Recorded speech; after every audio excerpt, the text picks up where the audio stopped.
Welcome back to the Deep Digger Sports Pod. I'm your host, Drew, my other host right over there.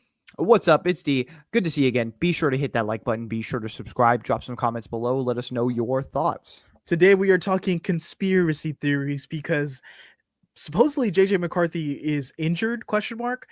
There are fans and analysts thinking that this is a soft benching by the Vikings and they are using the excuse of a fake ankle injury to bench JJ McCarthy. I mean, just start off the bat really quickly. What do you think is the validity of that? And then let's talk about his play. I think it's like if I had to grade it on a 1 to 10 scale, 1 being like, no, this is completely false, and 10 being 100%, like I know for a fact this is true, I'd probably play like a 5.5. You know what I mean? I think based off of what we've seen from JJ McCarthy,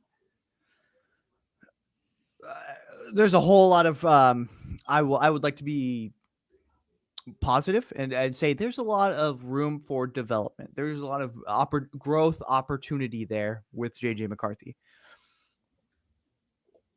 But when you come from Sam Darnold being MVP caliber all of last year to now we're going to put the brakes on this and this high flying, fast paced offense, and now we're going to put training wheels on it, I could see how that'd be frustrating for an NFL coach to the caliber of Kevin O'Connell.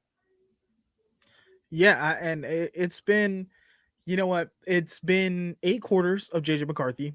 7 of them have been awful. And that's not hyperbole. They have not been good. 1 quarter got him somehow offensive player of the week, and outside of that, he's been bad. And to the fact where I think after that fourth quarter in the first game, people were saying, "Okay, he got it. Boom, he's figured it out. Hit the ground running."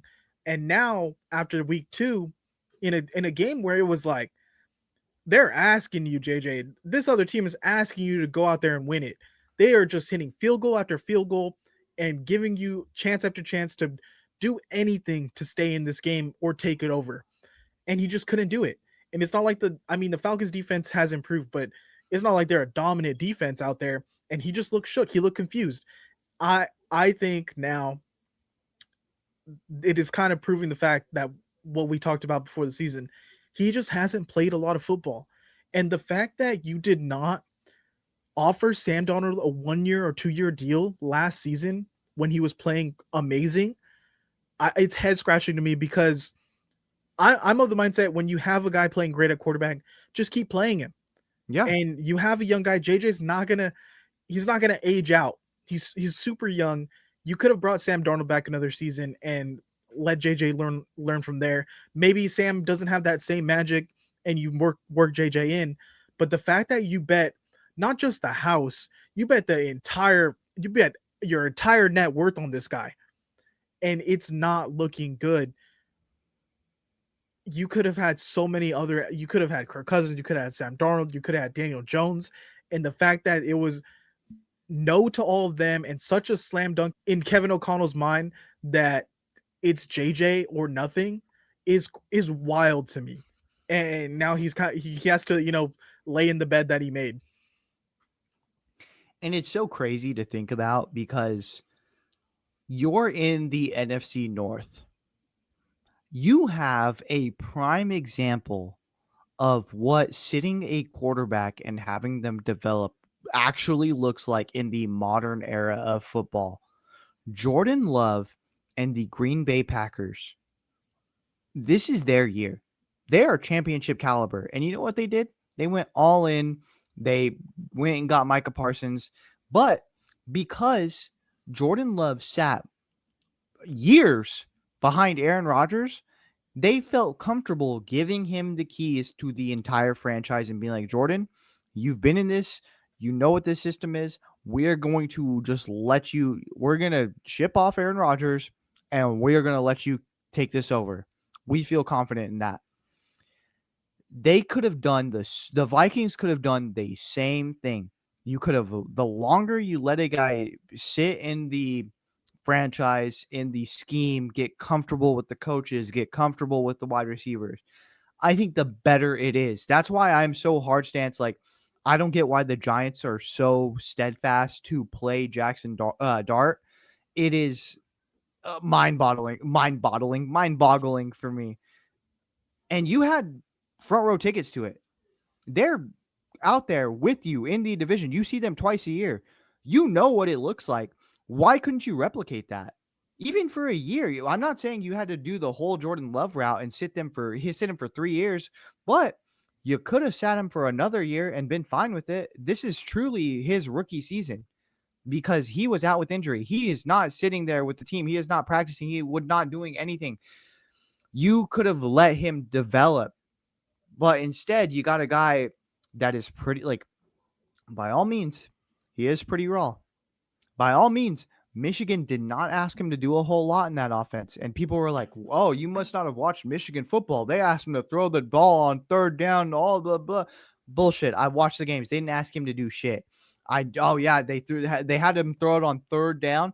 Great. Every fucking offense throws it on third down, you dumbass. Like, what are we talking about? Now they have Carson Wentz coming in. And this is a team that had not just playoff aspirations, Super Bowl aspirations.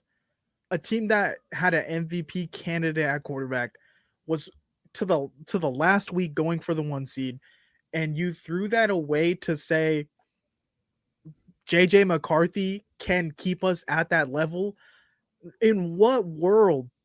I think the thing that keeps on like coming up in conversations with young quarterbacks is, well, one, the Josh Allen Oh my god. the Josh Allen, oh, as long as he has a big arm, we can teach him how to be accurate. That is a one-off.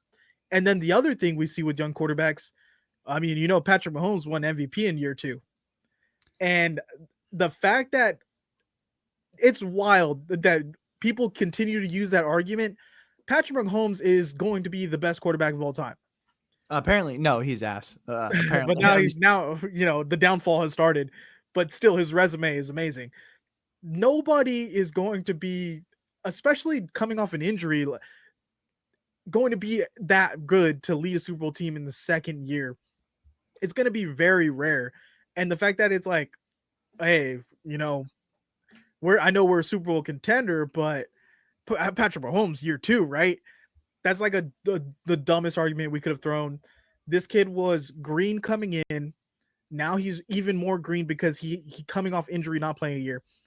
And I mean, can Carson Wentz win? Is Carson Wentz going to be able to even win games? I mean, maybe this week, because I think he's playing against who are they playing? They're playing Spencer Rattler and the Saints. Spencer Rattler. No, they're playing wasn't it? Oh, Jake Browning and the Bengals. Yeah, that's who it is. So the battle of the backups there. Maybe Carson Wentz has something left to take, but this is an issue where you could fall out of contention and not make the playoffs because of this. Very easily. Again, very easily. The Green Bay Packers look championship caliber. You are already falling behind because they look so good. You're going to have to pull off a miracle if you want. Like, realistically, you're going to have to pull off a miracle if you want a wild card spot at this point.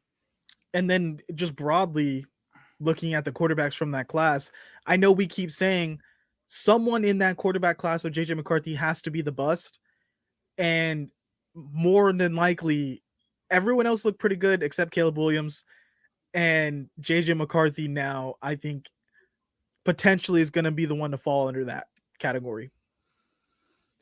Yeah, I mean, if the odds are, like, I doubt every first round quarterback is going to be 100% hit rate. So somebody's got to be a bust in this. Because I would have put my money on Penix, but at the end of the day, Penix is looking pretty good. Yeah, if Penix is a starter for 5 years in the league, for even 3 years in the league, hey, you got your money's worth on that.